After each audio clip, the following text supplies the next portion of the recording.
সরাসরি Dhaka Jeddah flight চালু করল ইউএস বাংলা এয়ারলাইন্স। 436 আসনের ইউরোপের এয়ারক্রাফট দিয়ে প্রতিদিন এই রুটে ফ্লাইট পরিচালনা করবে এয়ারলাইন্সটি। রুট উদ্বোধন করে বিমানমন্ত্রী ফারুক খান বলেছেন, বর্তমান সরকার বেসরকারি বিমান চলাচল খাতকে অগ্রাধিকার দিয়ে নানা উন্নয়নমূলক কাজ করছে। চকর মালিথার রিপোর্ট।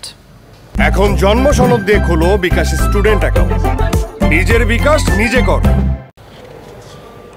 দেশের অন্যতম বেসরকারি এয়ারলাইন্স ইউএস বাংলার আন্তর্জাতিক 13তম রুট ঢাকা জেদ্দা ফ্লাইটের আনুষ্ঠানিক উদ্বোধনী অনুষ্ঠান বৃহস্পতিবার বিকেলে রাজধানীর একটি হোটেলে। অনুষ্ঠানে উপস্থিত এভিয়েশন সেক্টরের গুরুত্বপূর্ণ ব্যক্তিরা কথা বলেন বেসরকারি উড়োজাহাজ খাত নিয়ে। সবসময় আমরা যাত্রী পরিবহনের সক্ষমতা বৃদ্ধি করার জন্য এবং যাত্রী সেবার উন্নয়নের জন্য আমরা সচেষ্ট আছি। রপ্তানি খাতের অন্যতম সহায়ক বেসরকারি হেলিকপ্টার সেক্টরের নানা সমস্যার কথা তুলে ধরেন এয়ার অপারেটর অ্যাসোসিয়েশন অব বাংলাদেশের সেক্রেটারি। এই হেলিকপ্টার ইন্ডাস্ট্রি যেটা ফ্যাক্টরি ভিজিট করাচ্ছে বায়ারদের, আইনগত মারপেচ দিয়ে এই ইন্ডাস্ট্রির হাত পা বেঁধে রাখছে। এটার যে পটেনশিয়াল সেটা আমরা গ্রো করতে দিচ্ছি না।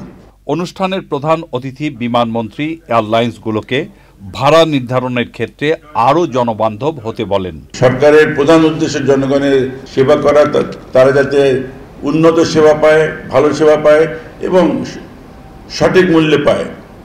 সুতরাং সঠিক মূল্য নির্ধারণ করা ইজ ভেরি ইম্পর্টেন্ট। পরে অতিথিদের নিয়ে ঢাকা জেদ্দা রুটের আনুষ্ঠানিক উদ্বোধন করেন বিমানমন্ত্রী। চকর মালিথা, চ্যানেল আই, ঢাকা।